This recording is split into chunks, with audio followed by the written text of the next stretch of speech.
Audio Jungle.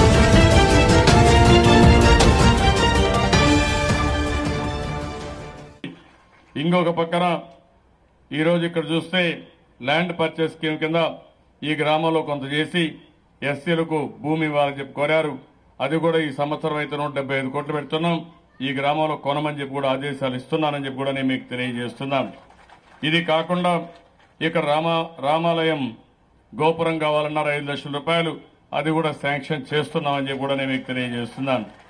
ఇది కాకుండా ఈ యొక్క రామాలయం దగ్గర ఇక్కడనే ఒక కమ్యూనిటీ హాల్ కావాలన్నారు.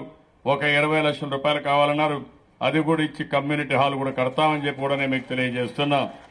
ఇంకొక పక్కన నాగాయపల్లి నుంచి మాచనపల్లి వరకు కుందూరు రివర్ పైన ఒక బ్రిడ్జి కావాలన్నారు. ఇది ఒక 50 లక్షలు అవుతుంది. రోడ్డు కావాలన్నారు. ఆ రోడ్డు కూడా ఎంత అవుతుందో అంత డబ్బులు కూడా శాంక్షన్ చేస్తామని చెప్పి కూడా నేను మీకు తెలియజేస్తున్నాను. ఇంకొక పక్కన చంద్రరాజపల్లి నుంచి నక్కలదిన్నె వరకు ఒక 35 లక్షల రూపాయలు పెట్టి బీటీ రోడ్డు కావాలన్నారు. అది కూడా శాంక్షన్ చేస్తున్నామని చెప్పి కూడా నేను మీకు తెలియజేస్తున్నాను. ఈ ఊర్లో ఒక 110 ఇండ్లు కట్టాలి. ఇంటి జాగా ఉంది. ఆ 110 ఇండ్లు కూడా శాంక్షన్ చేసి రేపే మీరు పని ప్రారంభించుకోవచ్చు అని చెప్పి కూడా నేను మీకు తెలియజేస్తూ 40 ఇంటి జాగాలు కావాలి ఇండ్లు కట్టుకోవడానికి. అలాంటి వారికి అది కూడా ఎక్కడ భూమి ల్యాండ్ ఎక్విజిషన్ తీసుకుని భూమి కొనుగోలు చేసి వాళ్ళకు కూడా ఇంటి జాగా ఇచ్చి ఇళ్లు కట్టించమంటున్నాను. దాతల ముందుకు వస్తే ఇమీడియట్ గా తీసుకొని వాళ్ళ ఇండ్లు కూడా ప్రారంభించి 100% ఇండ్లు కట్టించే బాధ్యత అందరూ ఆనందంగా ఉండడానికి శ్రీకారం చుడతామని చెప్పి కూడా నేను మీకు తెలియజేస్తున్నా. నేను అందుకనే ఈ కార్యక్రమాల్లో మీరు ఒకసారి చూసినప్పుడు నేను ఒక పద్ధతి ప్రకారం ఈరోజు ఈ కార్యక్రమాలు చేపట్టాను.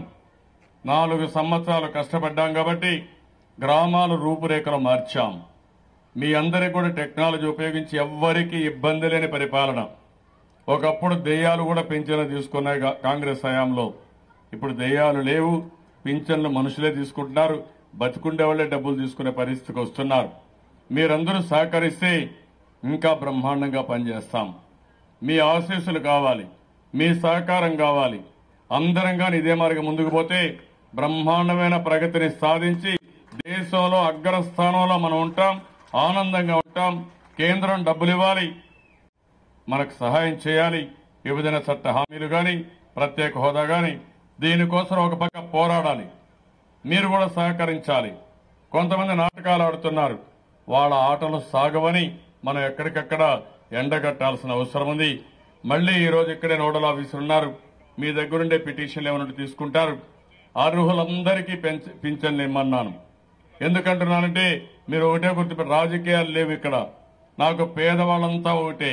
కులం లేదు, మతం లేదు, ప్రాంతం లేదు. పేదవాళ్లు తెలుగుదేశం ప్రభుత్వానికి పేదవాళ్లే కులం తప్ప వేరే కులం కాదని చెప్పి కూడా నేను మీకు తెలియజేస్తున్నా. మీలో కూడా ఒక ఆలోచన రావాలి. మీరు కూడా రేపు రాబోయే రోజుల్లో నేను అందరికీ సమానంగా చూసినప్పుడు ఈ ప్రభుత్వానికి అండగా ఉండడం మీ అందరి బాధ్యత. ఆ అండగా ఉండడానికి అన్ని విధాలా సహకరిస్తే మళ్లీ బాగా న్యాయం జరిగేది, అభివృద్ధి జరిగేది. మీకోసమే అభివృద్ధి జరుగుతుందని చెప్పి మరొక్కసారి తెలియజేసుకుంటూ ఈ రోజు మీరు చెప్పిన పనులన్నీ కూడా అటు వరదరారెడ్డి గారు గాని ఇక్కడ వచ్చిన మన వాళ్ళు సర్పంచ్ కూడా ఆవిడ ఇప్పుడు కూడా అంటా ఉంది మా ఊరు రామాలయానికి గోపురం కావాలని చెప్పి అడిగే పరిస్థితికి వచ్చింది. అది కూడా చేయమని చెప్పాం. కాబట్టి మీ అందరి సమస్యల పరిష్కారం చేసే బాధ్యత ఈ ప్రభుత్వం తీసుకుంటాం. పూర్తిగా సహకరించే బాధ్యత మీరు తీసుకోవాల్సిందిగా మరొక్కసారి అందరినీ కోరుకుంటూ అందరికీ నమస్కారాలు. జై హింద్, జై జన్మభూమి. చెక్ డ్వాక్రా సంఘాలు. ఏంటండి వీడియో నచ్చిందా? అయితే ఓ లైక్ వేసుకోండి, లేదంటే ఓ కామెంట్ చేయండి. ఎప్పటికప్పుడు మా వీడియోస్ చూడాలంటే సబ్స్క్రైబ్ చేసుకోండి.